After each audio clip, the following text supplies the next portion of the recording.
Hey YouTube, welcome back to WJ's World. In today's video I wanted to do a video about doing a thorough inspection. Most of the stuff I'm going to cover in this video you don't have to do as frequently, but some of the stuff you need to do as what's considered a pre-trip inspection, and you should be doing or looking at quite often. So first thing we'll do is we'll go to the engine compartment and we'll take a look at some of the things that you should look at. These are the more critical things when it comes to doing a pre-trip inspection that you need to be looking at every time you're ready to take a trip, because when these things break, they can cost you some money. So let's go take a look at the engine bay first. All right, this is the passenger side of the engine bay, and one of the first things I look at is my washer fluid.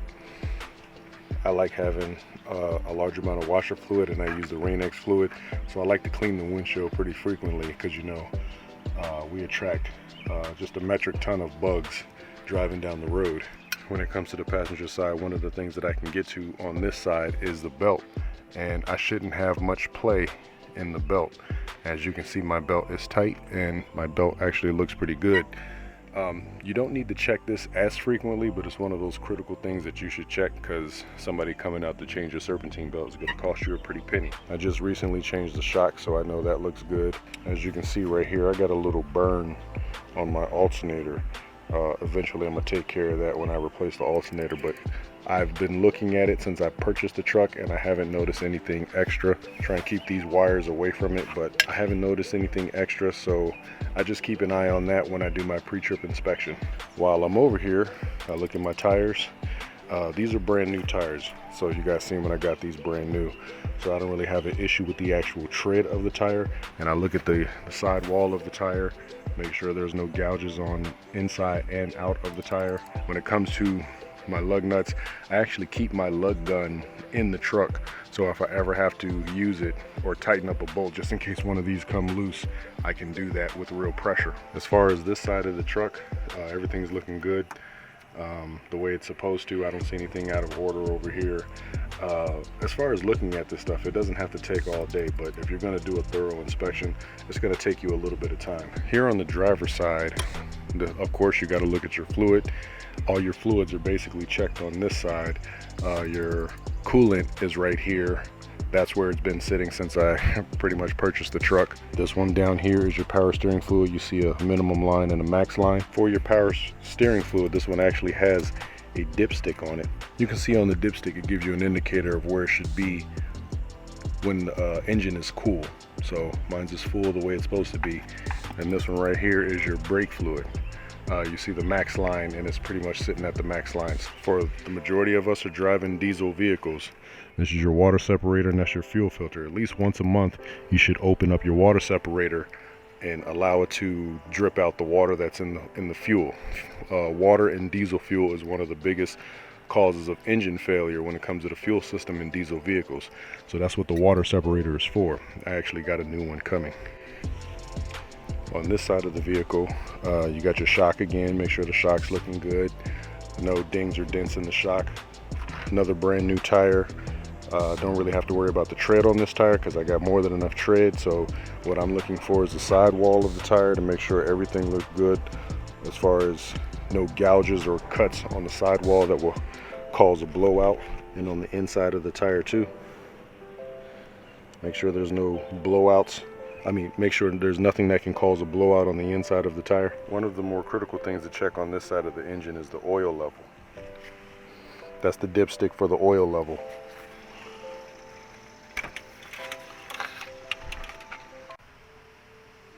So looking at my oil level, oil looks good. So I can go ahead and put that back in. This particular port right here is for the transmission fluid. I don't check my transmission fluid frequently, but occasionally I will check it. Here is the dipstick for the transmission fluid. As you can see, it has a hot and a cold on it. So the truck has been sitting for a day or so right now, so it's actually cold, so it's hard to do it with one hand. But I checked my transmission fluid and everything's looking good on that. So on to the next part of the pre-trip inspection. So if you own your own truck and you're not going to be switching trucks on a regular basis, you only need to check this once. I know where my triangles are, so I know that they are back here. If you don't have triangles, then you need road flare. So when placing the road flares, Just in case you don't know, one's supposed to be 10 feet behind the vehicle, the next one's supposed to be 100 feet behind the vehicle, and the third one should be 200 feet behind the vehicle. It varies if you're on curves and things. Like if you're on a curve, you need to put, or if you're on a 2-lane road, you should put one in front of you.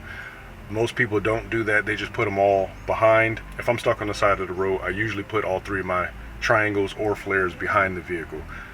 9 times out of 10 somebody's not coming across the road, but most people end up hitting tractor trailers or passenger vehicles on the side of the road that they are, because you tend to drive in the direction your eyes go. So when you see somebody on the side of the road, you tend to hit them. So in Virginia now, the law is you are supposed to move over for certain emergency vehicles, police, fire, and tow trucks. I don't think it's for tractor trailers, but you should do that anyway. So when you see somebody on the side of the road, you should at least try and change lanes or slow down, because the law says you should slow down to around 40 miles per hour before passing them. If you happen to pass a state trooper in Virginia, just let you drivers know, if you're in Virginia and you don't pull over and you blow past him, he will come out and pull you over. So be careful. Here's another item.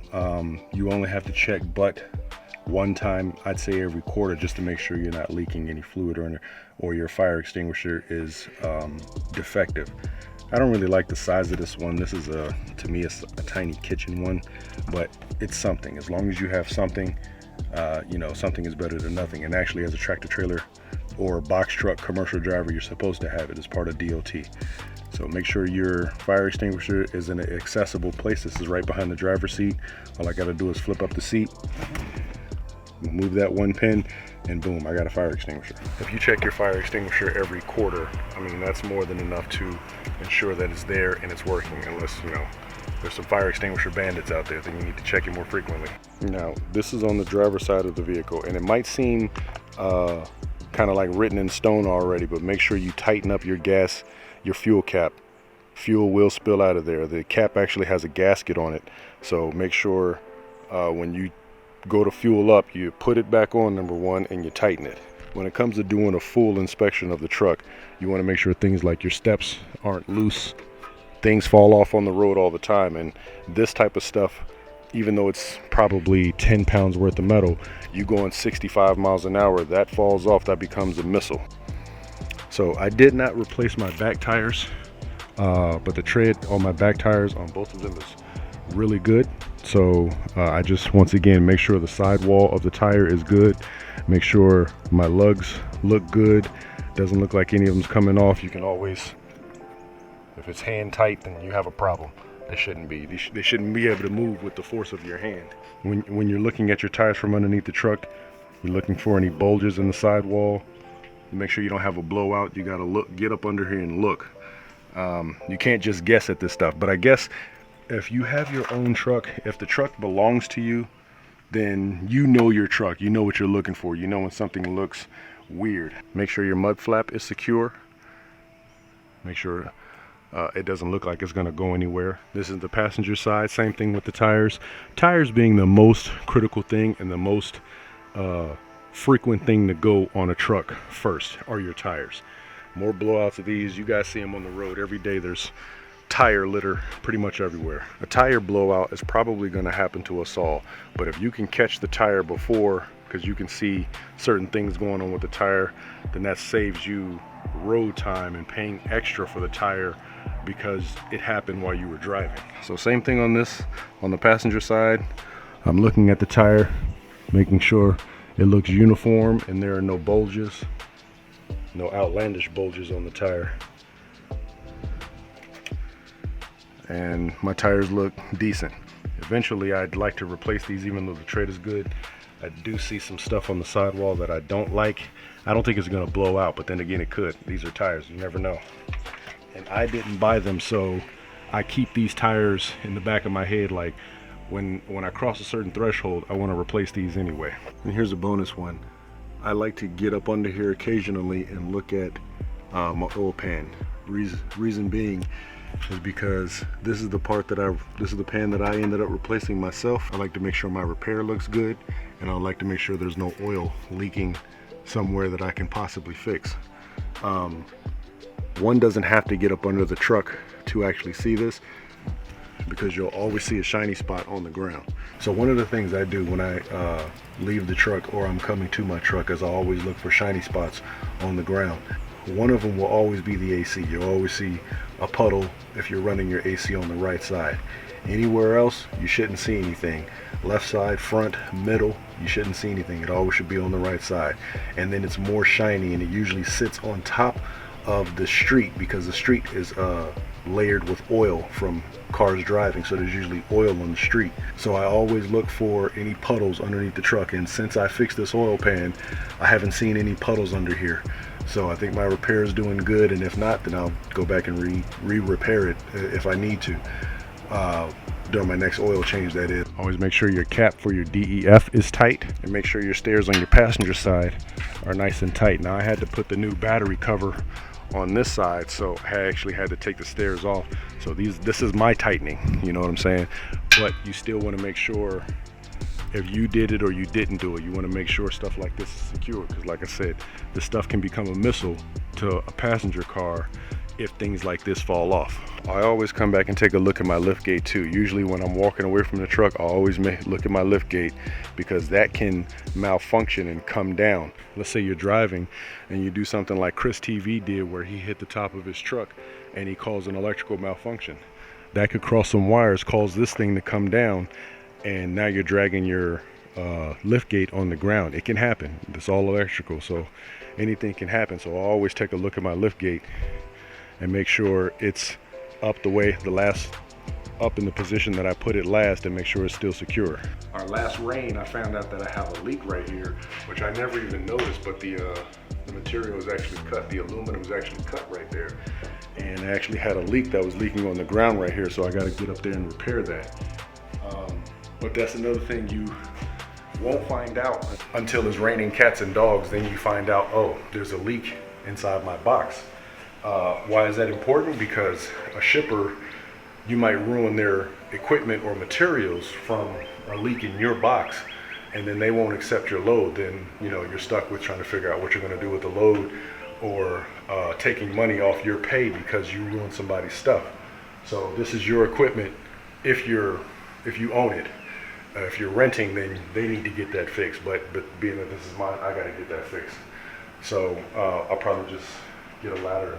I got some roofing tar stuff that I can put up there that's for a roof. So like I said, that's my fix. So I'm gonna have to take care of that. But I noticed it when I had the heavy rains last week, and we got some more coming this week from the hurricane. So as far as my jack goes, you notice it's sitting in the middle of the floor. That's because I now put it on that nice jack stopper. That thing's a lifesaver. I really like that thing, because I can just put the jack anywhere and it stays. Shout out to the subscriber who told me about that. Really appreciate that. So when it comes to doing a pre-trip inspection, a lot of it is FMCSA regulated. They want you to do this, want you to do that, but most of it is actually for you. It actually saves your pockets if you know what's going on with the vehicle that you're driving. It saves you a lot actually, because accidents cost you, put dings on your license, and stop you from taking loads. So even though they want us to do these inspections and it seems like a hassle, it actually isn't, because it saves you in the long run. So if you can pinpoint a problem before it actually becomes one, then yeah, it's going to cost you some money, but not as much as it costs you out there on the road. Another one, when Chris TV had that little issue with his fuel, and his fuel filter wasn't as tight as it should have been, and he was pouring a little fuel on the ground. The guy charged him $200 just to come out and tighten his filter, and he was back on the road. He's not very mechanical, he said it himself, but if that was me, kind of like with my electrical gremlins, I'd have to stand there and figure it out, because I don't want to call anybody. That's just the way I am though. But hopefully this helps some of you figure out what you're looking at. Looking at your belts, fluid levels, safety equipment, just keep track of it, and you should be all right, and hopefully you can catch any problems before they become major issues. That's it for this video. Hopefully you guys took something from it. Any of the new people out there, I'm not talking to you seasoned vets out there. I know you guys already know what to do. This is easy for you, but this is for the new people out there who want to get into this business and might not know what they're looking for when they're looking at these things. They look at the tires and they see a tire there, but they don't know the ins and outs of why we're looking at the tires and what could go wrong with the tires. So like I said, this is for the new people out there, and hopefully if they see this, they can get something from it and know what to look for when they're doing their pre-trip inspection. So yeah, that's it for me. It's hot as I don't know what out here, so I'll catch you guys in the next video. Peace.